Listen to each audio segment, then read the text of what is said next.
if you remember from your studies in introductory calculus, we could find the behavior of critical points by using the first derivative test to find the critical points and using the second derivative test to characterize whether they were maximum or minimums, and sometimes it was indeterminate. So we can do very similar things with this with functions of multiple variables by using what we call the second partials test. So to use an explicit function, let's take a look at z equals y squared minus x squared. Now, if you recall, that's going to be a hyperbolic paraboloid, which basically means that you're going to have a paraboloid that opens like this, and then you're going to have another paraboloid that opens like that. So it's going to have like if x were equal to 0, it's just the standard one that opens, but if y is equal to 0, the xz plane looks like that. So you kind of have these two paraboloids, but they're hyperbolic in the way that the slices happen. So anyway, I'm saying all that because if you were to take the first partial and the second partial, you would find that the origin is a critical point. But if you were to actually plot those, if I were to take small values in the y direction, well, I get something that's slightly bigger than 0. But if I were to take small values in the x direction, I get some value that's slightly less than 0. So no matter what, if I plug in small values near the origin, I don't get a maximum or a minimum. So I need better tools than just saying, oh, I have a critical point, to determine whether or not I have a maximum or a minimum or nothing at all. So if we take a look at this function, if I have continuous second partial derivatives, and for the most part we're going to, so whether or not it's both in x, both in y, or a mixed derivative, if I can find a critical point where it's equal to 0, because the critical points where the first derivative don't exist, you're not going to be able to take the second derivative, or the second partial derivative, so this doesn't matter.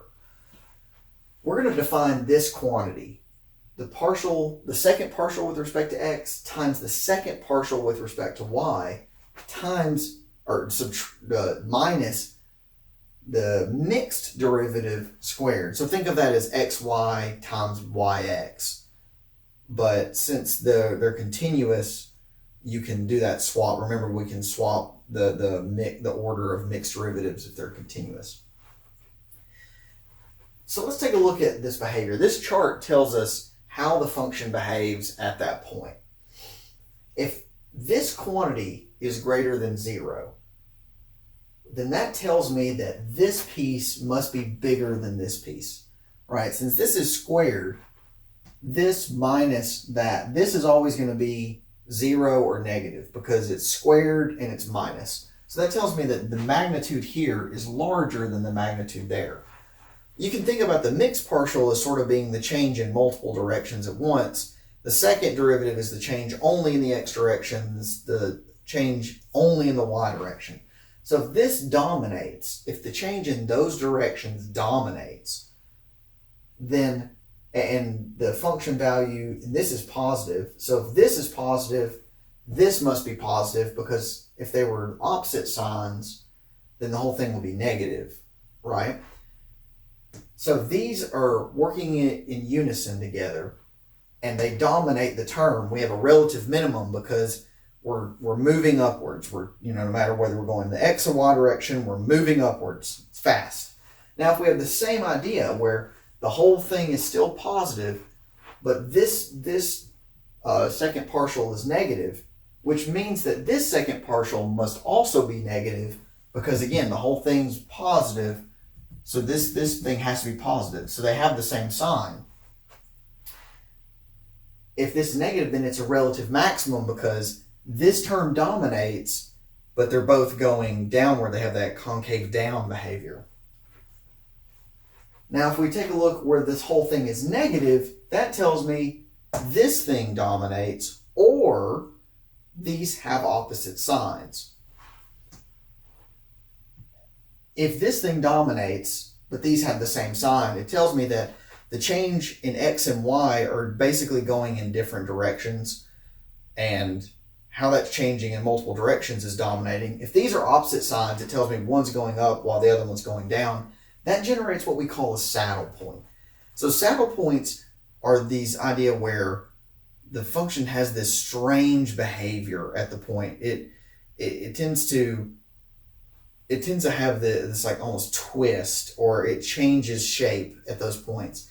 And so saddle points happen because often they look like this saddle. They look, you have like this scoop and then a scoop down, and the saddle comes in. They sit like a saddle. I tried to draw one on the board, but it was just a nightmare because I'm very bad at drawing this stuff. So the idea behind a saddle point is that you have this strange change in multiple directions. And that's why that's going to happen. And finally, if this thing's equal to 0, neither term dominates. It's just inconclusive. So you have to do further investigation. So for instance, if I came over here and I tried to figure out what's going on in that direction, we would say, well, we could do, all right, I've got a critical point. So what does that mean? So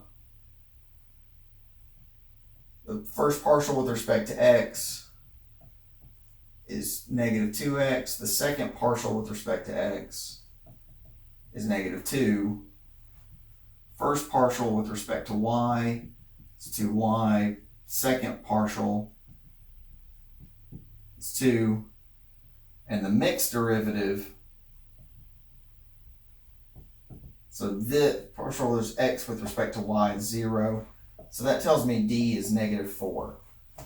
So d is negative 4, that means that's a saddle point. So if you go and you plot this on some website, the Wolfram Alpha or GeoGebra or anything like that, you'll see exactly what I'm talking about. It has, like that one has the paraboloid this way and the paraboloid that way, and you kind of have this saddle behavior. Anyway, ultimately the second partial test is just a matter of following this algorithm, and we're going to do some examples to try to characterize some points.